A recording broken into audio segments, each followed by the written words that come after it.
Hello friends, welcome to Vishnu IAS. This is Rajkumar. So as you know, we started this series called Sadhana. So every day evening 5 o'clock you are getting this video. So here we are discussing most probable questions and important themes for the upcoming notifications. Okay. So before that, please like this video and share among your friends and do subscribe to our channel. Let's get into this video. So first question. So మనం ఈ వీడియోలో ఏంటంటే రీసెంట్గా జరిగినటువంటి current affairs మనం discuss చేయబోతున్నాం. ఓకేనా? So first question ఏంటండి, consider the following statement with reference to Geneva convention. Geneva convention ఏం చెప్తుందనండి? సో ఫస్ట్ స్టేట్మెంట్స్ చూద్దాం. The first convention protects wounded and sick soldiers on land. Okay. The third convention deals with prisoners of wars. The fourth convention protects civilians during armed conflicts.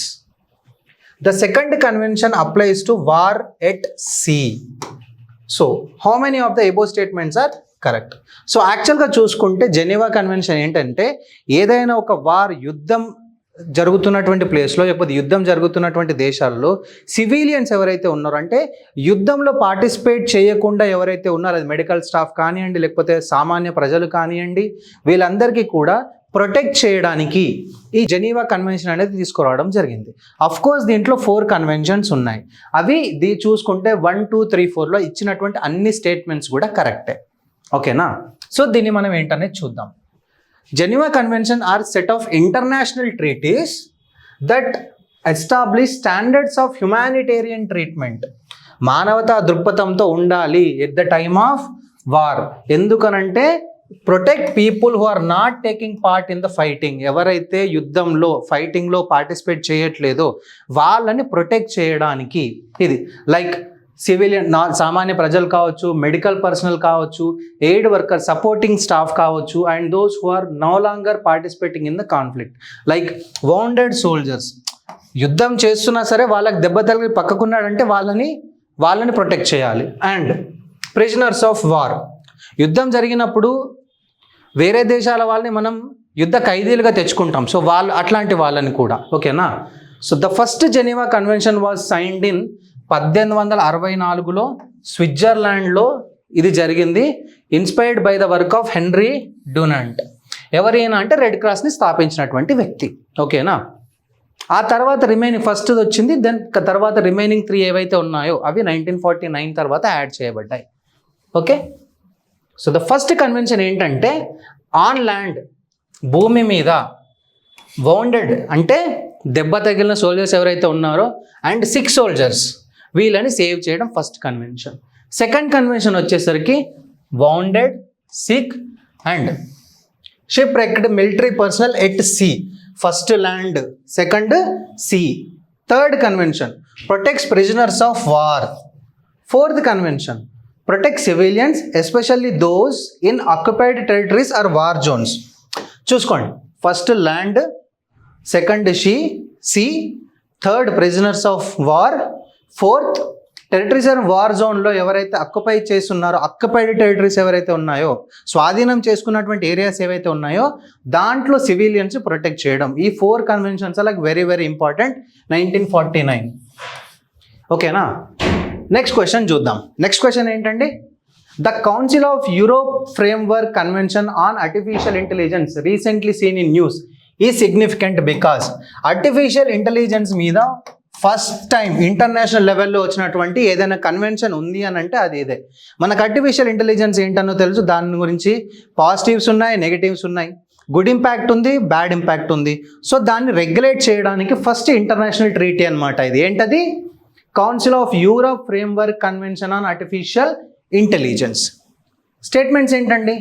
It is the first legally binding treaty on AI use among the nations. Correct. First legally binding treaty. Second, it follows a risk-based approach to mitigate AI harms and ensures accountability. This is also correct. It excludes AI applications for national security and R&D purposes for its scope. Correct. ఎందుకనంటే of course AI మీద ఏదైనా binding treaty అనేది ఉండాలి, కానీ but not at the cost of national security. So national సెక్యూరిటీలో మనం ఏదైతే ఏఐని యూజ్ చేస్తున్నామో దాన్ని ఇందులో కలపడానికి ఛాన్స్ లేదనమాట. So 3 are correct. కానీ ఇక్కడ చూడండి, how many of the above statements are incorrect అని అడిగాడు. సో అన్ని కరెక్ట్ కాబట్టి ఆప్షన్ ఏముంటుందండి, డి నన్ను ఉంటుంది. సో ఇది చూడడం కూడా చాలా చాలా ఇంపార్టెంట్. ఓకేనా, ఇది మనం చూసామని ఒకవేళ మనం ఇది చూడకపోతే ఆల్ కరెక్ట్ అని చెప్పి 3 పెట్టేసేవాళ్ళం, సి పెట్టేసేవాళ్ళం. కానీ మనం ఇన్కరెక్ట్ అని చూస్తే 4 అనేది ఆప్షన్ అవుతుంది, అదే కరెక్ట్ ఆప్షన్.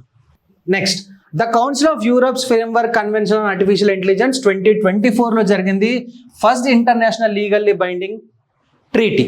ఓకే, ఇది రిస్క్ బేస్డ్ అప్రోచ్, అలాగే ట్రాన్స్పరెన్సీ, అకౌంటబిలిటీ, హ్యూమన్ ఓవర్సైట్ని ప్రొటెక్ట్ చేయడానికి, అలాగే prevent harm and ensure responsible AI development. అలాగే ఇది నేషనల్ సెక్యూరిటీలో లేకపోతే R&D డిఫెన్స్ ఫోర్సెస్లో కావచ్చు, R&Dలో కావచ్చు, ఇది అప్లికేబుల్ అవ్వదు. ఓకేనా. Next, consider the following statements regarding the SMART system developed by DRDO. First question, it is a supersonic missile designed for delivering light weight torpedos for anti submarine warfare. Correct. టార్పెడోలు ఏవైతే ఉన్నాయో anti submarine వార్ఫేర్లో టార్పెడోస్ని develop చేసింది, దాని పేరేంటి, SMART. ఎవరు develop చేశారు, DRDO, defence research development organisation, మన ఇండియా. ఓకేనా. It used a 2-stage solid propulsion system and has electromechanic actuators for steering కోసం ఎలక్ట్రోమెకానిక్ యాక్యురేటర్స్ని కూడా ప్రొవైడ్ చేయడం జరిగింది. అలాగే ఇది 2 స్టేజ్లో ఉండింది. This is also correct. It features A parachute based release mechanism to deploy the torpedo at the end of it's flight. This is also correct. ఒక parachute based torpedoes ఏవైతే ఉంటాయో ఈ టార్పెడోస్ని రిలీజ్ చేయడానికి ఈ పారాచూట్ బేస్డ్ మెకానిజంని దీంట్లో deploy చేయడం అనేది జరిగింది. ఓకేనా. The 3 are correct. సో ఏది కరెక్ట్ ఇందులో, 3 ఆర్ కరెక్ట్ కాబట్టి ఆన్సర్ సి ఈజ్ కరెక్ట్. చూడండి, SMART is a supersonic missile system developed by DRDO to deliver light weight torpedos. ఏదంటే advanced light torpedo Shyena to longer ranges, thereby enhancing anti-submarine warfare capabilities. It is two-stage propulsion system అని చెప్పుకున్నాం, and with electromechanical actuators to steer the missiles during its flight. And ఇది ఒక parachute based system ని use చేస్తుంది అని కూడా మనం చెప్పుకున్నాం. So the 3 statements are correct. Next, with reference to the India, Middle East, Europe economic corridor. India, Middle East, Europe economic corridor. Consider the following statements. The initiative was announced during the G20 summit in New Delhi. ఎప్పుడు జరిగింది, 2023లో. India నుంచి middle east వరకు ఏదైతే economic corridor అంటే ఏంటంటే economy రిలేటెడ్గా, trade రిలేటెడ్గా, అదే సీ రూట్ కావచ్చు, లేకపోతే రోడ్ వేస్ కావచ్చు, సీవే కావచ్చు, వాట్ ఎవర్, అది డెవలప్ చేసి ట్రేడ్ని పెంపొందించడం, ట్రేడ్ని ఎక్కువగా చేయడం అనేది మేజర్ రోల్ అనేది ఇక్కడ ప్లేస్ చేస్తుంది. అది అఫ్ కోర్స్ న్యూఢిల్లీలో జరిగినటువంటి G20 సమ్మిట్ 2023లో ఈ పర్టికులర్ IMECని అనౌన్స్ చేయడం అనేది జరిగింది. ఓకేనా. The corridor includes UAE, Saudi Arabia, of course India, European Union and the United States. India మీదుగా UAE, Saudi Arabia, and then to the Europe, and then to the US, ఇట్లా పోతుంది అనమాట. This is also correct. It includes a digital connectivity component beside rail and energy links. It includes a digital connectivity component besides rail and energy links. This is also correct. The overall answer D is correct. All are correct. Okay. So IMEC అనేది న్యూఢిల్లీలో September 2023లో జరగడం జరిగింది. Part of the partnership for global infrastructure and investments. Partnership for global infrastructure and investments కింద ఈ IMECని announce చేయడం అనేది జరిగింది. Next, a multi modal connectivity project. Multi modal అని అంటే not just rail, roadways, railways, seaways, waterways అనమాట. అంటే కనెక్టివిటీ అనేది మల్టీ మోడ్స్లో తీసుకొని వస్తారనమాట. Formalised by MOU, memorandum of understanding signed between India, European Union, France, Germany, Italy, Saudi Arabia, UAE and the US. Okay. The corridor AIIMS to establish rail links, energy infrastructure like pipelines and electricity cables, digital connectivity like fiber optical cables, to enhance intercontinental trade and commerce. ఓకేనా? So చూడండి, ఐఎంఈసి ఎట్లా పోతుందండి, ఇండియాలో ముంబై నుంచి sea route, ఇది dotted అన్ని కూడా sea route నుంచి then to the UAE rail, యుఏఈలోని జబేల్ అలీ నుంచి, అంటే ఈ పర్టికులర్ ప్లేసెస్ని మనం గుర్తుపెట్టుకోకుండా పర్లేదు, but the country is important, to the UAE and to the Saudi Arabia and to Israel and to Greece. ఇది ఓవరాల్ ప్రాసెస్ అన్నమాట వెళ్ళేది, డిఫరెంట్ రైల్వేస్. ఇది ప్రపోజ్డ్ ప్రాజెక్ట్. ఓకేనా?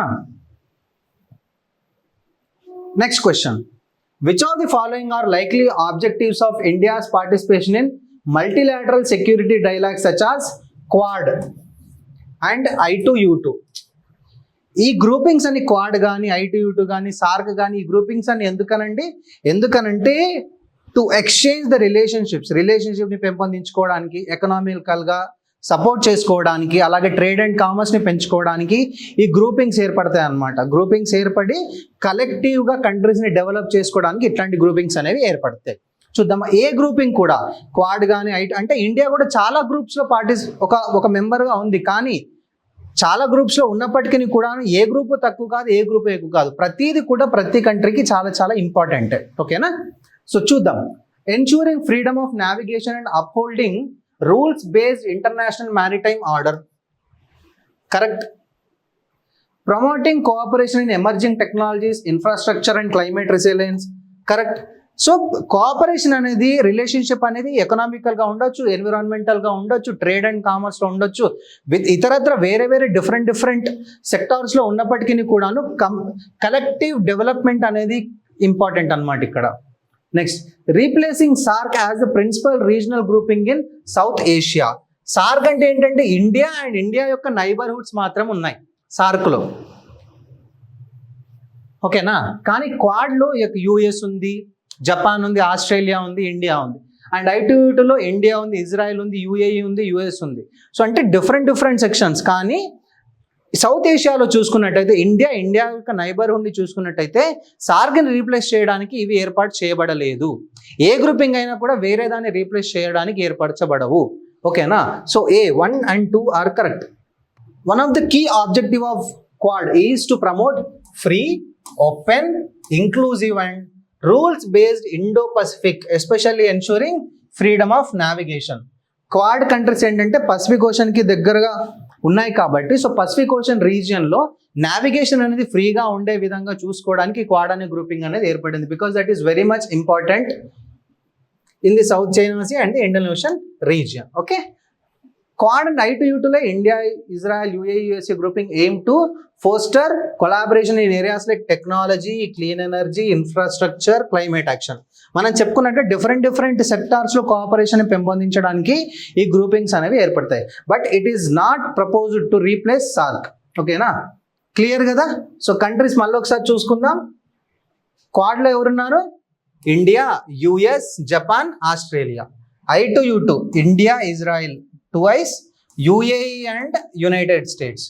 సార్క్ చూసుకుంటే మన ఇండియాకి నైబరింగ్ కంట్రీస్ అన్నమాట.